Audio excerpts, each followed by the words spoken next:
keempat nantinya ya, di minggu ini kita akan membahas bagaimana pertumbuhan mikroba dan kinetikanya pada mode ataupun sistem batch dan juga sistem sinabung atau continue.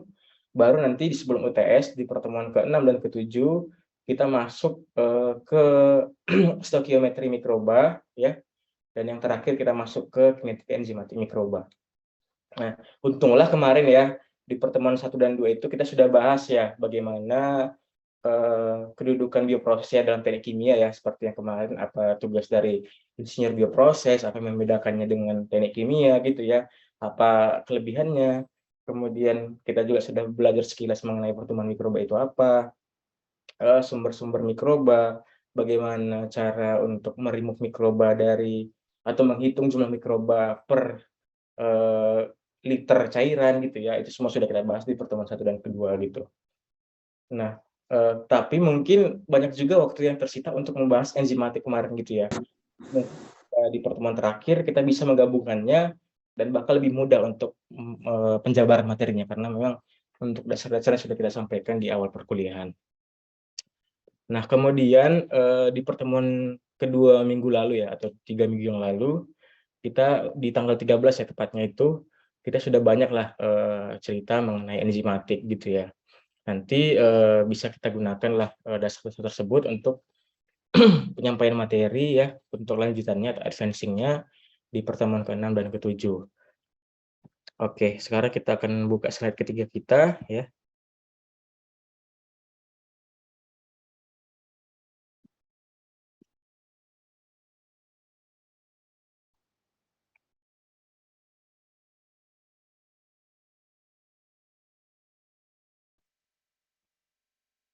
Oke, ya. Udah kelihatan semuanya? Sudah, Pak. Sudah, Pak. Di kuliah ketiga ini kita akan bahas mengenai kinetika pertumbuhan mikroba ya, di mana untuk pengampunya ada saya dan kemudian ada Bu Fatima, ada Bu Maya dan juga Pak Bode.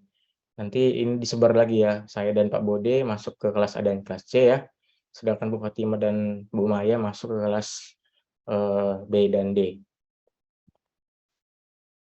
Outline-nya itu untuk pertemuan 3 dan 4 dan 5 gitu ya, kita akan masuk mengenai bagaimana pengantar, kinetika pertumbuhan sel mikroba, kemudian kinetika pertumbuhan substrat, ya penggunaan substrat, dan juga kinetika pembentukan produk. Jadi ada 3 kinetika yang akan kita pelajari.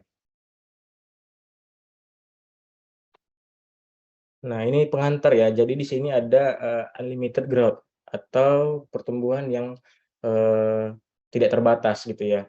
Di sini ada model matematika kasus coronavirus ya di provinsi Hubei, China, di mana di sini ada suatu itu ya konstanta ya, ada N0, ada TD dan mu. Nah, jadi kalau kalian sudah pernah mempelajari istilahnya kayak simbol-simbol di pengantar bioproses mengenai pertumbuhan mikroba, kalian sudah pasti familiar lah dengan ini. Kalau dia dikatakan N0 itu jumlah sel bakteri awal ya, atau NT dia di akhir ya, atau NX ya, itu di akhir kalau N0 di awal. Kemudian TD itu adalah suatu waktu yang dibutuhkan oleh induk sel untuk membentuk sel baru, atau bisa dikatakan sebagai proses pembelahan sel. Kemudian dia dikatakan mu itu adalah kecepatan si pertumbuhan dari si virus tadi. Jadi di sini dapat dilihat kasusnya itu adalah, untuk kasus pertama itu ada 1 orang yang terkontaminasi, kemudian untuk TD-nya itu adalah waktu regenerasi ya, atau pembentukan sel baru dari induk selnya itu selama 2,5 hari. Jadi istilahnya ada fase, kalau dalam tubuh kita adalah fase metabolik gitu ya. Jadi dia mulai menyebar dari 1 sel, membentuk 2 sel yang baru, 4, 6, dan seterusnya kelipatan. Itulah dia awalnya itu 2,5 hari. Dengan kecepatan pertumbuhannya itu adalah sekitar 0,28 per hari gitu. Nah, di sini dapat dilihat untuk model kinetikanya itu, di mana diplotkan antara si waktu dan jumlah kasus ya.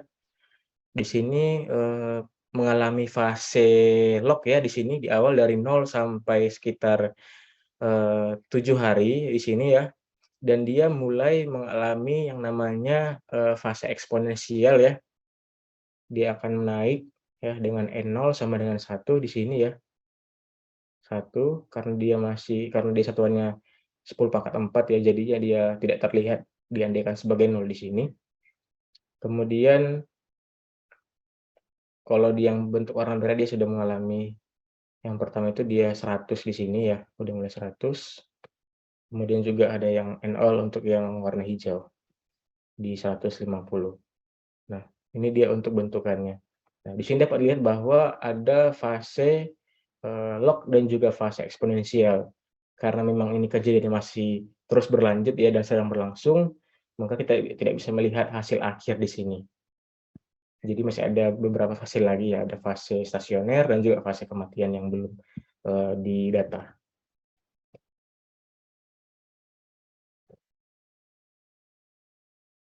Nah, ini dia untuk unlimited growth-nya itu pada kondisi T sama dengan 0 ya.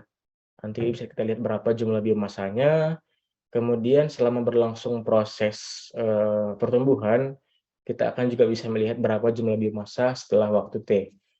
Entah dari 0, kemudian 2, 4, 6 jam, hingga 24 jam nantinya, seperti itu.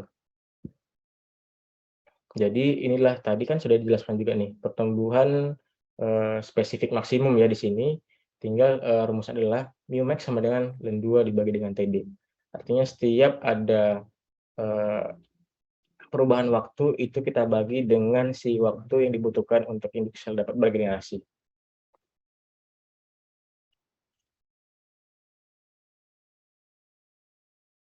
Kemudian di sini ada faktor determining growth and synthesis of product ya.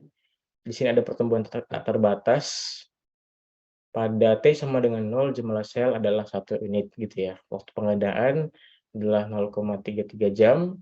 Berapa jumlah sel N pada T sama dengan 48 jam. Ya, dengan rumus ya di sini NT ya, ini kan dia NT, jadi ada waktu yang akan dicari gitu ya. NT sama dengan N0 dikali eksponen mu dikali T. Nah, jadi karena waktu penggandaan itu 2 kali dari jumlah sebelumnya ya di sini, maka jumlah sel pada T 48 jam itu ya tinggal masukkan saja rumusnya dan juga angka-angkanya.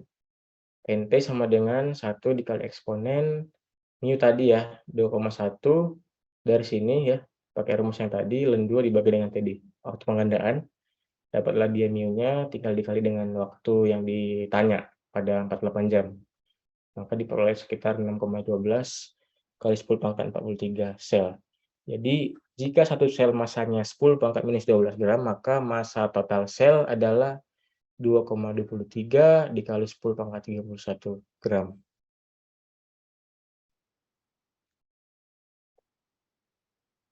Ini faktor yang mempengaruhi pertumbuhan dan sintesis dari produk ya. Ada dia faktor absolut ya, yaitu ada nutrisi, pH, temperatur, dan oksigen. Artinya ini adalah mutlak yang harus kita jaga gitu ya. Kemudian ada juga rate determining factor, artinya ada faktor yang mempengaruhi dari laju pertumbuhannya. Jadi yang kalau dikatakan absolut itu adalah faktor yang memang mutlak gitu loh, mau dia nggak tumbuh ataupun tumbuh stagnan, stasioner gitu ya, dia wajib memiliki yang namanya 4 faktor ini. Kemudian sedangkan untuk proses pertumbuhannya gitu ya, entah dia kita atur lambat, meningkat, itu wajib dipengaruhi oleh faktor suhu, pH, transfer massa, dan juga transfer energi. Transfer energi ini bisa dari macam-macam gitu ya. Jadi dia bisa mengonsumsi nutrisi, atau dia melakukan pembelahan sel gitu ya, atau dia melakukan proses fotosintesis gitu ya. Jadi tergantung dari jenis bagaimana si mikroorganisme tadi, apakah memang dia autotrof gitu ya, atau dia membutuhkan matahari, atau dia membutuhkan bahan-bahan nutrisi yang tidak diperoleh dari sinar matahari gitu ya. Kalau matahari kan ada kayak mikroalga gitu ya, atau Thiobacillus, ganggang hijau.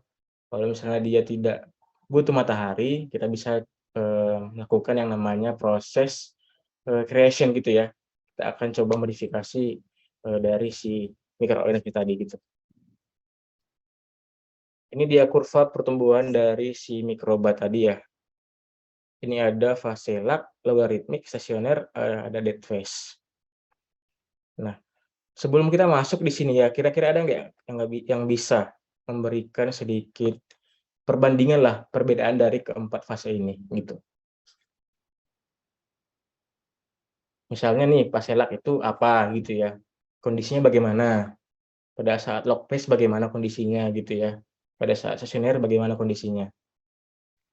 Sudah pernah dipelajari ya waktu pengantar bioproses? Ada yang bisa? Sebelum saya tunjuk ya orangnya. Silahkan. Ini ada 61 slide, jadi kita harus cepat juga ya. Untuk culture continue atau untuk sistem batch ini ada 61 materi. Nah, jadi sedangkan untuk yang continue itu bahkan sampai sekitar 50 slide. Jadi mau nggak mau kita harus cepat ini. Ada yang bisa?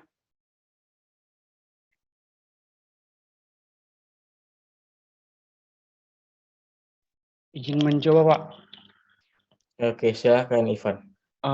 Yang pertama itu ada fase lag, Pak. Yang saya tahu pada fase lambat ini, bakterinya nanti menyesuaikan diri dulu dalam lingkungan, Pak. Seperti mengumpulkan energi untuk tumbuh. Seperti yang pernah saya baca, misalnya jika bakteri diletakkan di daging yang steril, itu bakterinya nggak bisa langsung bertumbuh, Pak. Jadi dia menyesuaikan diri dulu terhadap lingkungannya. Nah, fase berikutnya itu logaritma grow phase. Nah, logaritma grow phase ini ditandai dengan pembelahan selnya, Pak. Seperti juga dalam fase logaritma sel ini terdapat pertumbuhan eksponensial dia. Tidak ada dalam fase ini tidak ada perubahan massa sel rata-rata walaupun sel individunya massanya secara konstan seiring waktu bertambah. Nah, untuk stationary phase-nya pada sel ini pernah didefinisikan tentang titik di mana laju pembelahan sel itu sebanding dengan laju kematian sel, sehingga jumlah sel yang hidup itu tetap konstan, Pak. Nah, untuk fase kematian itu keadaan di mana kematian sel melebihi munculnya sel-sel baru, sehingga makanya dia bergerak turun, Pak, pada grafiknya, Pak. Seperti itu, Pak. Oke, baik, makasih Ivan. Kalian sepanjang mengetahui ada lag phase, logaritma, kemudian stasioner, dead, pernah nggak kalian cek ini di lab dari keempat fase ini? Belum ya? Saya Pak udah pernah nih coba mengidentifikasi pertumbuhan mikroba misalnya ya, selama kurang lebih 2 hari atau 48 jam di lab. Dan saya juga sudah pernah memastikan dan melihat langsung bagaimana pertumbuhannya, Pak. Dan memang keempat fase ini memang sudah terbukti ada, Pak, gitu. Belum pernah? Belum pernah ya? Belum, Pak. Belum, Pak.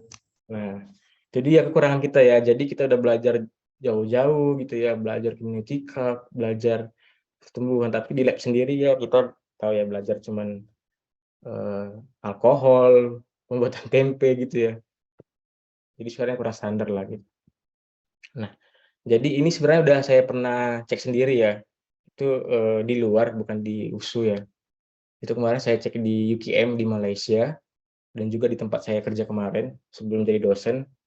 Nah, itu memang fase lag itu merupakan proses adaptasi, benar ya. Jadi ketika kita memasukkan sampel gitu ya atau masukkan culture ke dalam medium gitu ya, dia mulai proses adaptif. Artinya dia sudah mulai namanya sintesis enzim sendiri gitu ya, menambah bentuk ukuran tubuhnya gitu ya, kemudian juga melakukan produksi energi dari ATP gitu ya. Tapi dia tidak membelah sel. Dia tidak memperbanyak proses pembelahan dan juga menambah kuantitas dari si selnya tadi. Itu mulai terjadi ketika masuk ke dalam fase si logaritmik atau fase eksponensial tadi. Dia sudah mulai membelah diri gitu ya. Kemudian dia apalagi ya? Intinya dia mengalami proses yang paling cepat lah pada proses fase eksponensial tadi. Bahkan tergantung dari bakterinya itu sendiri. Ada yang memang dia fase eksponensialnya itu mencapai 4 hari gitu ya. Ada yang cuma 1 hari, ada yang 2 hari, tergantung dari umur si bakteri tadi. Jadi kalau misalnya umurnya hanya 3 hari, maka logaritma phase-nya akan semakin kecil juga gitu. Lag phase-nya akan semakin kecil juga, fase stasionernya juga akan semakin kecil. Tapi kalau misalnya dia waktu dari mulai hidup sampai matinya sekitar 10 hari, itu juga maka logaritma phase-nya juga akan semakin tinggi ya, otomatis maka semakin banyak produk yang akan kita hasilkan gitu.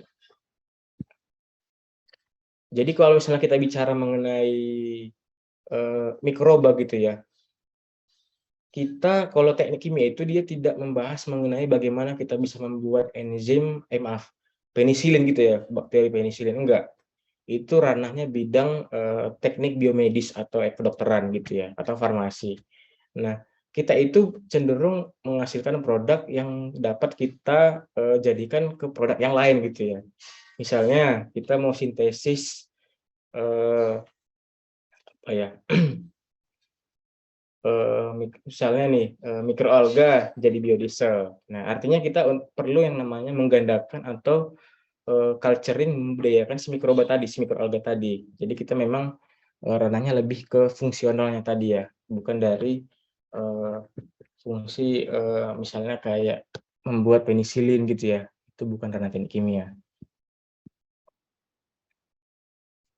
Nah, jadi ada 3 proses ya untuk proses pembuatan atau produksi si mikroba tadi atau mikroorganisme, ada dia sistem batch, ada semi continue dan juga ada continue.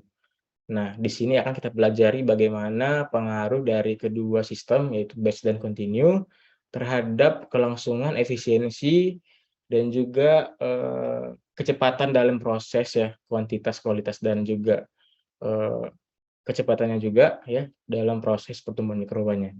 Di sini ada beberapa kelebihan dan kekurangannya ya. Kalau kita baca batch itu memang dia lebih gampang untuk konstruksinya ya, kemudian fleksibel untuk mengganti spesies. Artinya ketika ada kolaps di situ, ada kontaminasi, ya kita tinggal buang aja.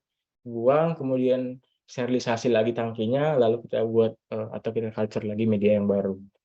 Kalau dia kemudian juga perbaikannya dapat dilakukan segera, gitu. Jadi kalau misalnya kita karena memang dia satu arah gitu ya, jadi dia ketika sudah kontaminasi, kita tinggal buang aja langsung semua gitu. Yang kita perbaiki hanya bagian tangki saja. Misalnya ada proses kayak apa ya, misalnya kayak kebocoran gitu ya, kita tinggal buang, kita aturlah gitu, bagaimana untuk renovnya gitu. Kemudian kalau dia bahas mengenai kekurangannya ya, kualitas dan jumlah yang dihasilkan tiap panen itu tidak selalu sama. Ya pasti. Contohnya gini, kamu mau buat menghasilkan misalnya Rhizopus oryzae gitu ya, Rhizopus oryzae dalam sebuah sistem batch dengan variabel sekian, sekian, sekian, tetaplah gitu ya, dari setiap batch 1, 2, dan 3, tapi itu pasti hasilnya berbeda gitu. Karena memang banyak faktor yang mempengaruhi, entah itu culturing-nya gitu ya, entah itu mediumnya, entah itu tekanannya, entah itu suhunya gitu ya, entah itu pasokan oksigen dan lain sebagainya gitu. Dan memang dia capacity-nya lebih kecil dan lebih lama di sini.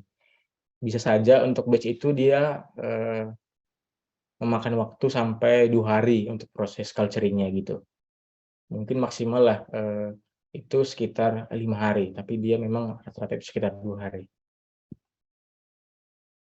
Nah, jadi di sini sekarang kita membahas bagaimana neraca massa untuk bioreaktor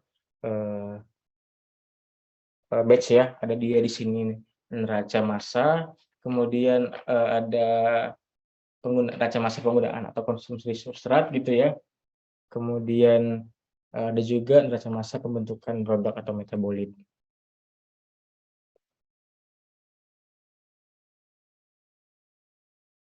Nah, ini dia. Di sini ada reaktor batch ya. Dapat dilihat pada yang bagian kiri ya. Ada F in sama dengan 0 dan juga ada F out sama dengan 0. Nah, dari sini dapat dilihat ada laju akumulasi nantinya gitu ya. Dengan reaktor yang masuk adalah S0 ya, substrat awal, kemudian ada konsentrasi biomasa yang tadi. Biomasa adalah organisme hidup, gitu ya. Jadi nanti mungkin ketika dia sudah mati, dia tetap dikatakan biomasa, tapi mungkin dia masuk ke dalam sistem ataupun penamaan total suspended solid atau total solid gitu ya. Tapi pada saat proses, entah itu 2 jam, 2 hari gitu ya, dia entah itu organisme hidup dan mati, tetap dikatakan sebagai konsentrasi biomasa. Karena memang dia dihitung dari perhitungan dry cell weight ataupun perhitungan-perhitungan yang lain seperti itu. Nah, kalau laju akumulasinya ini laju air masuk gitu ya, sel air masuk bioreaktor itu dikurang ya, dikurang dengan laju air keluaran ya, sel bioreaktor, baru ditambah dengan seluruh yang ada di isi ini ya, laju pertumbuhan bakterinya, ada substrat, X ya, dan juga produk ya, dengan V sama dengan konstan. Artinya apa?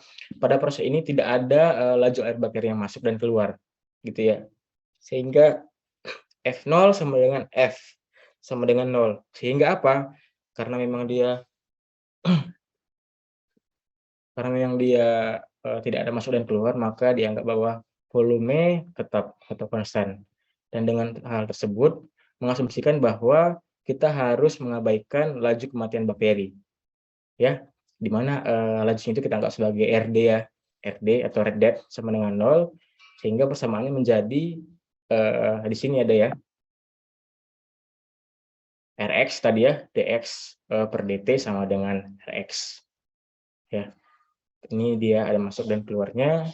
Kalau dia awal tadi ya, kalau misalnya kita mengandaikan dia V-nya tidak konstan, maka Vdx ya, Vdx per dt sama dengan F0 dibagi F ya, dikali dengan X0, kemudian dikali V, dan seterusnya. Jadi memang dia ada masuk berapa, dikurang keluarnya berapa, ditambah dengan laju pertumbuhan bakteri. Ya. Jadi karena memang dia konstan, sehingga dia hanya memakai rumus Rx sama dengan dx per dt. Rx merupakan laju pertumbuhan sel ya, di mana di sini dianggap adalah dalam pengolahan limbah atau gram ml/VSS per L per jam. Artinya apa ini? ml/VSS ini adalah mix liquor volatile suspended solid gitu ya. Jadi dia merupakan gabungan dari volatile suspended solid dan juga total suspended solid. Jadi dia adalah bahan yang sudah disaring ya, tapi belum diuapkan. Jadi yang disaring itu adalah bagian bawahnya, ya. Itu dinamakan dengan gram ml/VSS. Nanti mungkin kalian pelajarilah, entah kalian di S2 gitu ya. Bagaimana kita bisa memaintain si ml/VSS tadi.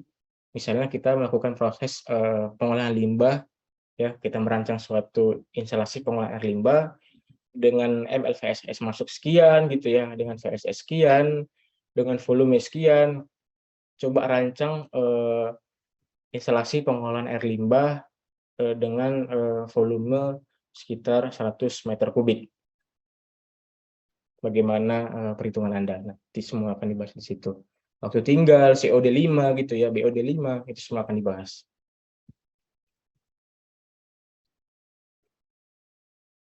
Kemudian ada yang namanya laju pertumbuhan sel ya, biomasa atau mikroba ya, didefinisikan sebagai Rx sama dengan mu dikali X. Ini sudah pasti tahu deh ya. Kalau dia dikatakan itu adalah laju pertumbuhan spesifik ya. Di sini ada juga laju pertumbuhan spesifik sel biomasa. Ini sama dengan 1 per X dikali dengan Rx sama dengan 1 per X dikali dx per dt. Jadi ini sudah dianggap paham lah kalian ya. Sebentar ya, ada telepon.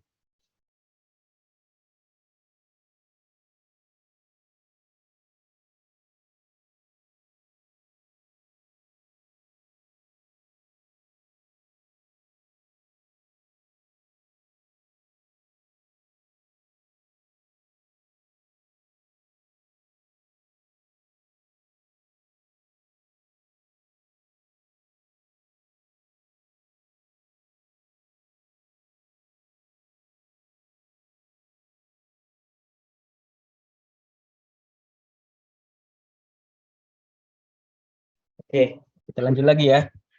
Nah, di sini ada persamaan monod ya. Ini mungkin sudah pernah digunakan ya selama kuliah kemarin.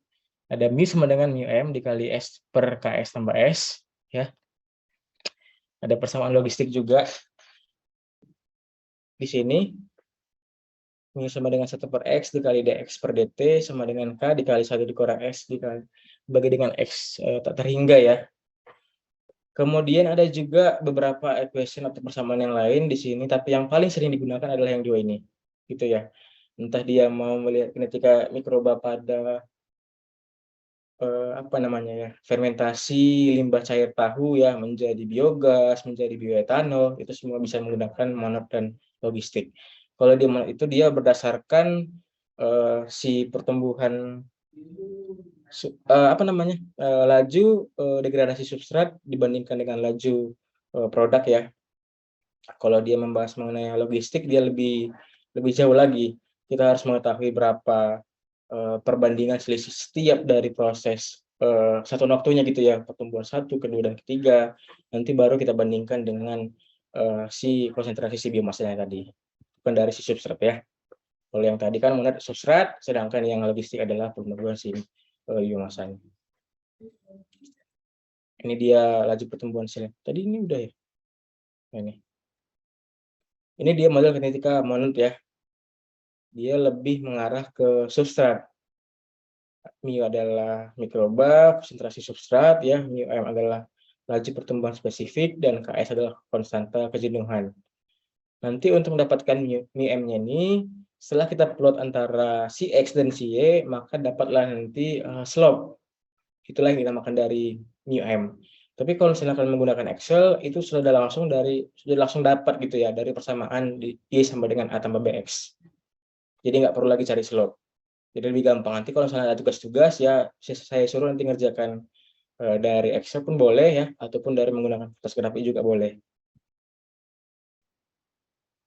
Nah, jadi ada tahapan pengerjaannya ya. Nanti dibaca sendiri ya, bagaimana cara untuk mendapatkan data 1 per mu ya, dan juga 1 per S. Dari data yang simple ini ya. Ini ya, cuma data time ya, waktu dan juga biomasanya saja. Nanti bisa langsung dikombinasikan dan juga langsung diolah menjadi data 1 per mu dan juga 1 per S. Ya.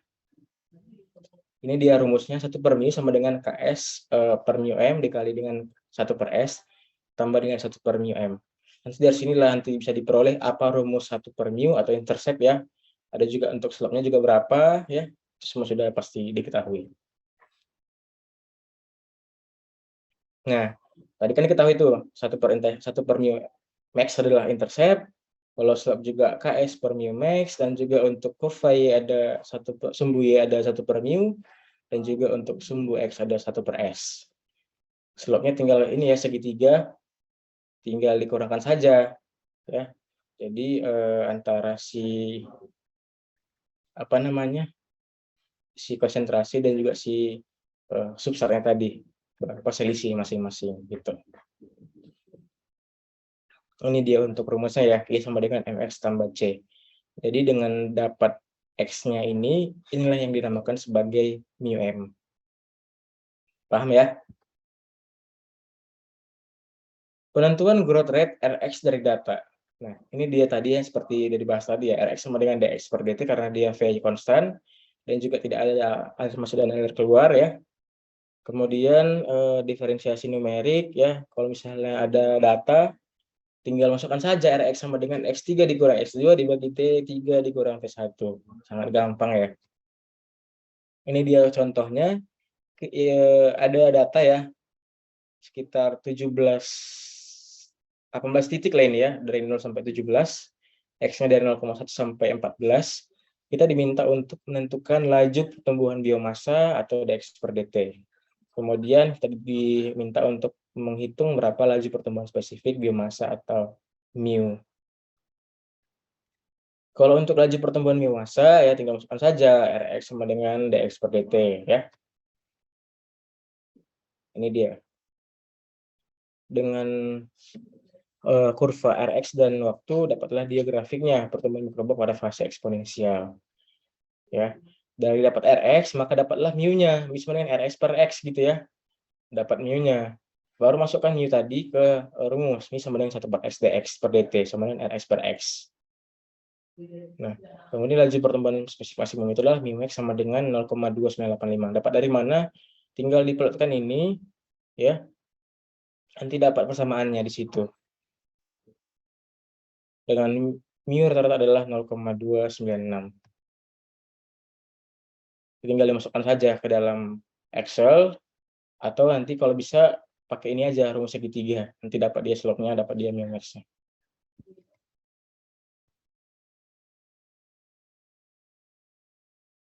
Kemudian yang kedua ada, andaikan suatu bakteri tumbuhkan pada suatu media culture batch dan diperoleh data hubungan antara perubahan massa atau Cx dan substrat terhadap waktu, ya. Ini menggunakan kinetika monod, di mana mu sama dengan mu m dikali dengan s bagi dengan ks tambah s, ya. Dengan data-data x dan s, ya, substrat dan biomassa, kinetis biomassa. Maka kita plotkan antara si S dan X versus T, ya. Di sini jadi dia dapat dilihat bahwa dengan semakin menurunnya substrat maka akan semakin banyak, maksudnya dengan penurunan substrat maka diindikasikan bahwa ada terjadi proses metabolisme di situ. Itu pengurangan substrat dan peningkatan konsentrasi si sel tadi, gitu ya. Iya, semakin naik, semakin turun substrat maka semakin tinggi juga ada pertumbuhan si selnya tadi. Nah, kemudian diplot antara si mu, ya, dan juga si substratnya tadi. Ini dia, ya. Dapat dilihat ada 4 fase di sini, 3 fase, ya. Ada fase log, ada eksponensial, dan juga ada fase stasioner. Dari sini dapat diperoleh yang namanya si Ks-nya tadi, ya. Bagian bawah sumbu X adalah Ks, dan sumbu Y adalah mu(m)/2. Nah, kemudian jika kita linearisasi dengan persamaan monod, ya, maka tinggal kita masukkan saja sesuai dengan permintaan persamaan, ya. Kita akan buatkan perhitungan 1/s dan juga 1/mu-nya. Dari sini, ya, setelah ini menggunakan scatter, ya, di sini. Menggunakan Excel scatter, ya. Excel aslinya pencar gitu. Baru kita buat persamaannya. Di mana dari grafik 1/mu(m) sama dengan 3,179, kemudian didapatlah mu(m) adalah 0,314, di mana Ks/mu(m) adalah 6,672, maka Ks-nya adalah 2,1 gram per liter.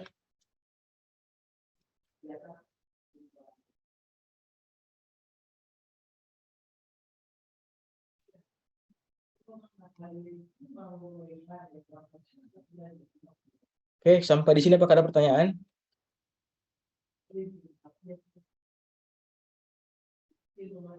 Ada pertanyaan?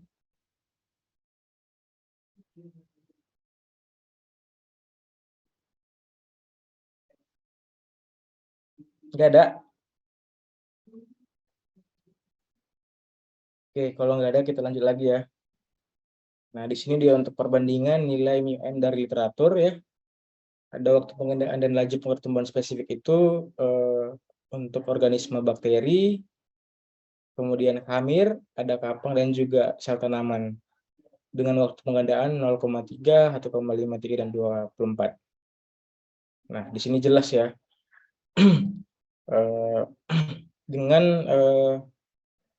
bakteri itu, meskipun dia TD-nya 0,3, tetap dia memiliki laju pertumbuhan maksimum lebih tinggi dari sel tanaman. Karena apa? Memang kalau dia laju pertumbuhan maksimum itu yang dilihat itu bukan dari si kuantitasnya ataupun lama waktu pengadaannya, tapi melihat dari bagaimana proses perkembangan dan laju pertumbuhannya, gitu ya. Bisa saja memang di awal sel tanaman banyak, gitu ya, sedangkan pada proses pertumbuhannya itu dia sangat lambat. Makanya orang kalau misalnya meletakkan sesuatu yang bukan di dalam lemari es gitu ya, suatu bahan organik, maka sangat cepatlah si bakteri dan kamar ini melakukan proses pembelahan. Karena memang memiliki laju spesifik atau laju pertumbuhan spesifik yang sangat tinggi ya dibanding dengan sel-sel yang dapat kita lihat dengan mata telanjang gitu.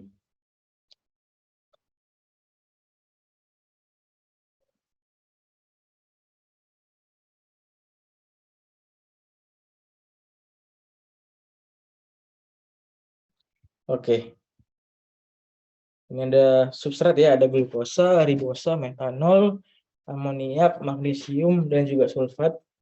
Dapat dilihat nilai si KS-nya ya, dengan berbagai jenis mikroba. Yang paling tinggi itu ada di metanol ya, dengan mikroba H. polymorpha. Artinya dengan substrat si ribosa ini, dia bisa melakukan proses pertumbuhan itu mencapai 120 mg per liter, itulah dia hasil pertumbuhannya gitu. Sangat cepat ya, dengan dia KS-nya itu sekitar 120 dibandingkan dengan glukosa yang hanya 1 mg per liter. Jadi bisa dilihat lah kalau misalnya kalian ingin membuat metanol ya secara organik ya menggunakan biomasa, bisa menggunakan si mikroba H. polymorpha. Misalnya untuk asam amoniak, dia pakai Heterobacter aerogenes, tapi dia memang KS-nya lebih rendah dibandingkan proses pembusukan ya yang dialami oleh Enterobacter dan juga Entamoeba coli atau Escherichia coli.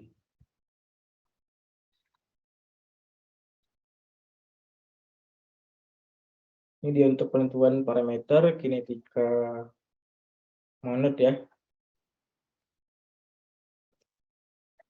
Ini dia, karena memang dia di sini di X per dt sama dengan mu, X dikali X dibagi dengan KS tambah S dikali dengan S. Karena X ini merupakan suku yang memang tetap mengalami relevansi dengan si substrat persatuan waktu, maka ini belum dapat diintegrasikan, sehingga dia masih memerlukan yang namanya perubahan si dx per dt-nya dulu ya, baru bisa dimasukkan ke dalam neraca masanya. Nah, ini dia untuk neraca massa substrat. Sama seperti yang tadi ya, neraca massa untuk biomasa tadi, untuk dalam reaktor batch, F0 sama dengan F sama dengan 0 gitu ya di sini. Dan juga karena memang tidak ada masuk dan keluar, maka dianggap finanya konstan ya, dengan RS sama dengan dx per dt. Nah, kalau dia substrat itu tadi kan nih, yang di awal kan dia MLVSS gitu ya. Nah, tadi. Nih, MLVSS. MLVSS ini merupakan mikroba, jadi dia ada gabungan dari si VSS dan TSS. Kalau VSS itu adalah mikroba hidup, ya.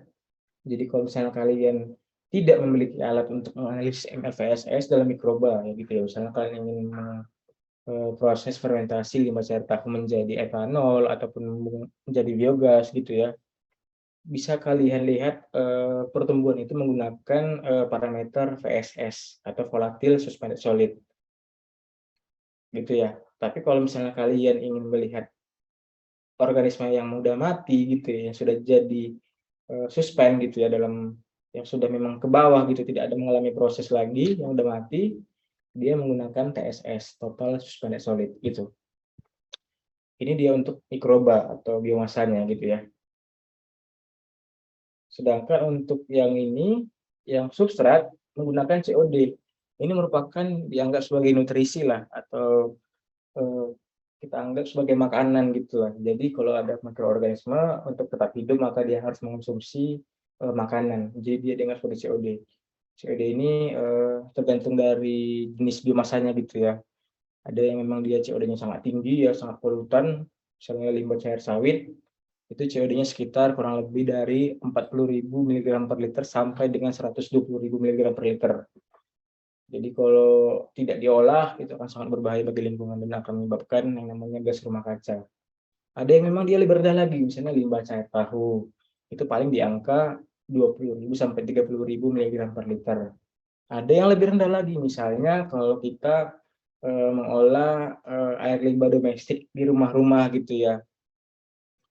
Misalnya dia dari air cucian piring, kemudian apalagi ya dari rendaman beras itu yang dibuang, yang difermentasikan, itu paling memiliki COD sekitar 800 mg per liter, sangat jauh dibandingkan dengan limbah cair tahu dan juga limbah cair kelapa sawit. Ada yang dari limbah cair sampah kota gitu ya, itu paling di angka 2.000 sampai 5.000. Jadi dia tidak setinggi dari si limbah cair tahu dan juga limbah si LCPKS tadi.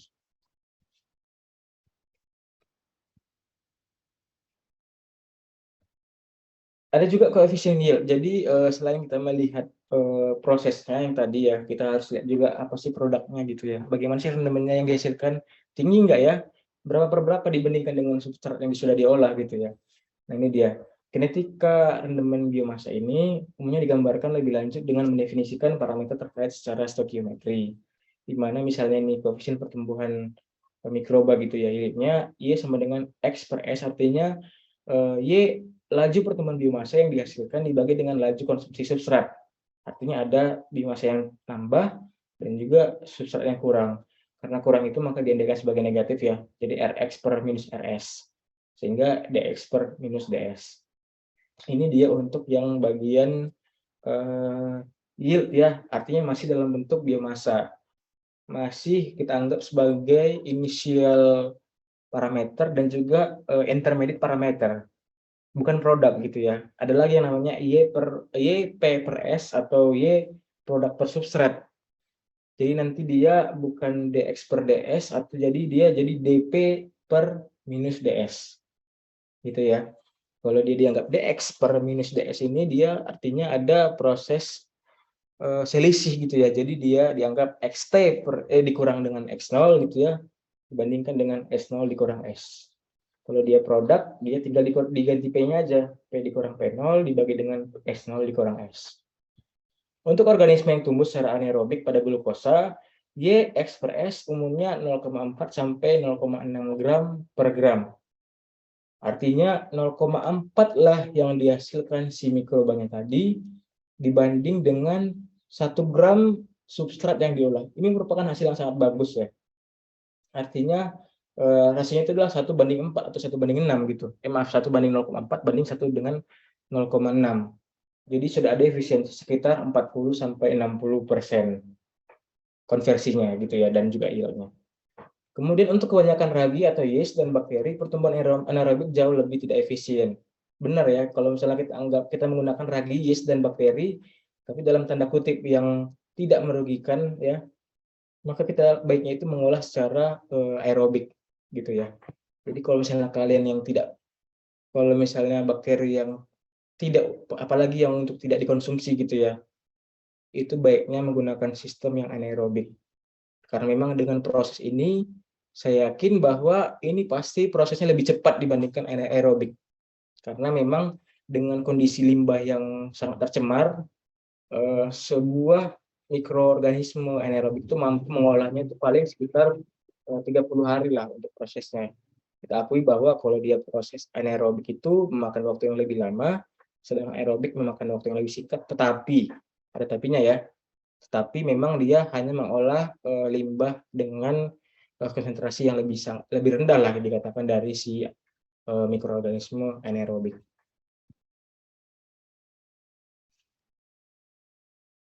Oke, ini dia koefisien Y X per S ya, rendemen biomasa. Ini langsung saja ya, jadi kita nggak usah lagi melihat penurunan rumusnya gitu ya, dari mana dapatnya, langsung saja di sini. Ya ini dia, Ds per dt sama dengan minus 1 per Y X per S dikali dengan Dx per dt. Jadi mau misalnya kalau kalian menggunakan plot grafik ya pakai rumus ini aja. Gitu ya. Ini dia untuk yield pertumbuhan aerobik dan anaerobik S-facialis pada glukosa. Nah, ada dia bacterial dry weight dan juga substrate concentration. Artinya ini dikatakan sebagai bakteri yang tumbuh gitu ya, bakteri yang tumbuh. Di sini juga ada substrat konsentrasi. Jadi semakin meningkatnya substrat maka semakin tinggi juga. Artinya ini bukan profil gitu ya. Ini bukan profil. Ini adalah sebuah sistem batch to batch gitu ya. Jadi pada kondisi substratnya, jangan kalian anggap ini dia semakin tinggi substrat maka semakin naik juga bakteri per satuan waktu, bukan. Ini dia diambil secara batch to batch gitu ya. Pada saat dia 2,5, maka bacterial dry weight-nya itu secara batch itu adalah sekitar di sini, sekitar kita anggaplah di sini dia 150 gitu ya. Tapi kalau dia memiliki substrat concentration sekitar 10, maka si bacterial dry weight ini juga akan semakin meningkat. Dia kalau nggak salah di sini sekitar 600 ya, 600 miligram per mililiter, gitu ya.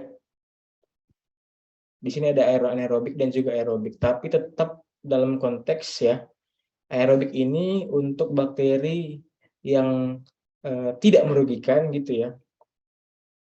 Jadi kalau kita anggap sebagai bakteri yang merugikan, itu lebih baik kita menggunakan anaerobik. Tapi dalam konteks kalau dia nggak merugikan, artinya itu memang dia tidak dimanfaatkan untuk proses itu ya, pembuatan makanan gitu ya. Dia hanya untuk mengolah limbah saja. Kemudian di sini ada koefisien yield atau Y/S. Dengan kondisi neraca ya, peneracaan delta S sama dengan delta S asimilasi ke dalam biomasa ya, tambah dengan asimilasi ekstraseluler produk, ada growth energy, pertumbuhan energi, dan juga maintenance energi ya. Kemudian ada yield nyata, apparent yield, dengan koefisien itu juga didefinisikan untuk substrat dan pembentukan si produk gitu ya. Jadi ada Y/X per O2 ya. Jadi dia pertumbuhan si biomasa terhadap perubahan CO2 yang terdapat dalam si sistem aerobik tadi. Begitu juga dengan Y, P per S yang seperti yang tadi ya. Jadi P dikurang P0 dibanding S, 0 dikurang S, itulah dinamakan sebagai delta P dibagi dengan delta S. Y/X per O2 itu umumnya 0,94 sampai 1,4 gram dibagi dengan gram untuk kebanyakan yeast dan bakteri. Ya pasti benar ya. Karena memang dia dengan adanya O2 maka akan meningkatkan pula kecepatan dari si laju pertumbuhan si mikrobanya tadi.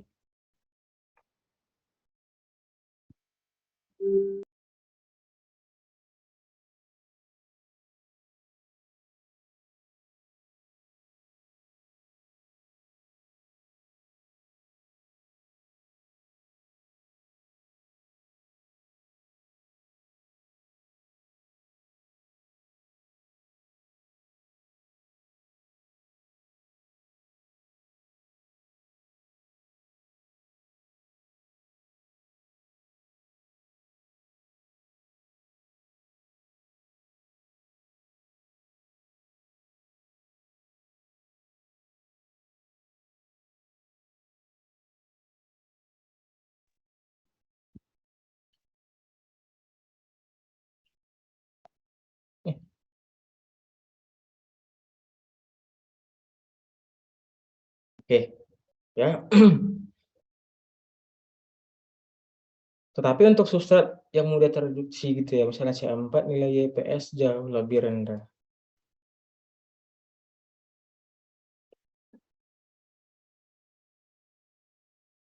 Ada yang bisa memberikan pandangan nggak untuk ini? Y/X per O2 umumnya 0,94 sampai 1,4 gram per gram untuk kebanyakan yeast dan bakteri. Tetapi untuk substrat yang mudah tereduksi, misalnya C4, nilai Y per S jauh lebih rendah. Ada yang bisa ngasih tanggapan nggak untuk pernyataan ini? Kita sama-sama belajar ya di sini.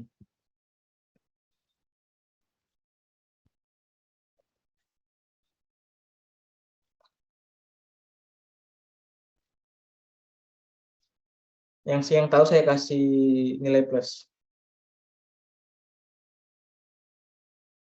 Nilai tambahan.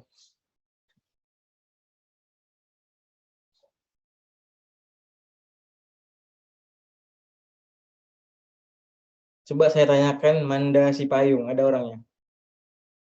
Manda Sipayung. itu kan dia banyakkan komponen C gitu ya.